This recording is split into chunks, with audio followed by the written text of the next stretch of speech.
नमस्कार, कशात सगळ्याजणी. चला तर मग आज कुठली रेसिपी आहे ते बघूया. रेसिपीला सुरुवात करूया. तर इथे 1 डझन केळी माझ्या मैत्रिणीने दिलेली आहे, त्यांच्या बागेतलीच आहे. तर ह्याचं काय करायचं म्हणून वाटलं की बरं ठरवलं की म्हटलं वेपर्स बनवूया. केळीचे वेपर्स बनवायचे आहेत आता. तर इथं काळं होईल ना केळीची साल काढताना, तर मग म्हणून मी थोडंसं तेल लावलेलं आहे हाताला, जे आपण भाजीला वापरतो ते दररोजचं. तर आता हे एक एक बोटाचा अंतर ठेवायचा आणि केळीच्या सालाला आपण चाकूनी कापून घ्यायचं. तर हे तेल लावलं ना की हात काळे होत नाहीत. बघू शकता तुम्ही. तर अशा पद्धतीनं मी हे पूर्ण केळीला सगळीकडून गोल चाकूनी काप करून घ्यायचे आणि हे अशा पद्धतीनं सोलून घ्यायचं. खूप छान निघते, म्हणजे असं काही सळत नाही. तर आता हे केळी सोलून घेतलेली आहे, बघू शकता तुम्ही. आता अशाच करून मी सगळ्या केळी सोलून घेणार आहे. तर आता एका ताटामध्ये प्लेटमध्ये मी हे केळी सगळ्या ठेवलेल्या आहेत. हे बघा कसं छान निघते केळीचं टरफल.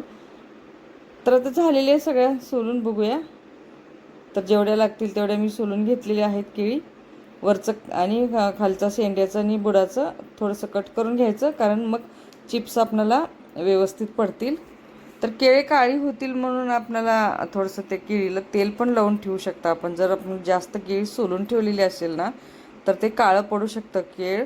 तर केळाला आपण तेल पुसायचं, तर मग ते होत नाहीत केळ काळे.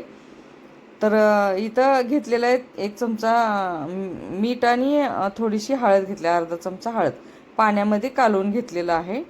आणि तेल गरम झाल्यानंतर तर ते चिप्स मस्त डायरेक्ट ते तेलामध्येच खिसायचं आणि असं वरतून थोडंसं ते हळदीचं मिठाचं पाणी शिंपडायचं. तर आपल्याला इतके छान चिप्स होतात ना, तर खूप छान होतात. हे अशा पद्धतीनं मी सगळे चिप्स करून घेतलेले आहेत. हे बघू शकता. कारण इतका त्याला कलर तर भारी आलेला होता ना, म्हणजे अजिबातच करपलेले नाहीत किंवा लाल झालेले नाहीत. एकदम पिवळे मस्त चिप्स झालेले आहेत, बघू शकता आता.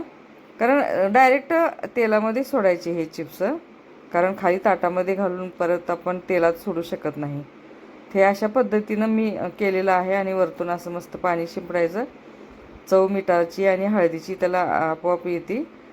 तर कारण तेलामध्ये पाणी शिंपडल्यानंतर थोडंसं हे होतं ना, तर तसं काही हे नाही.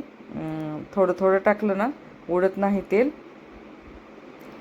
तर अशा पद्धतीने मी चिप्स केलेले सगळे झालेले आहेत. बघू शकता.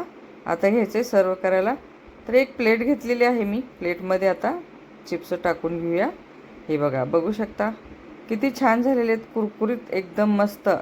आणि तुम्ही महिना ठेवा, तुम्ही काहीही होणार नाही ह्याला. 1 महिनाभर तुम्ही हे चिप्स वापरू शकता, खाऊ शकता.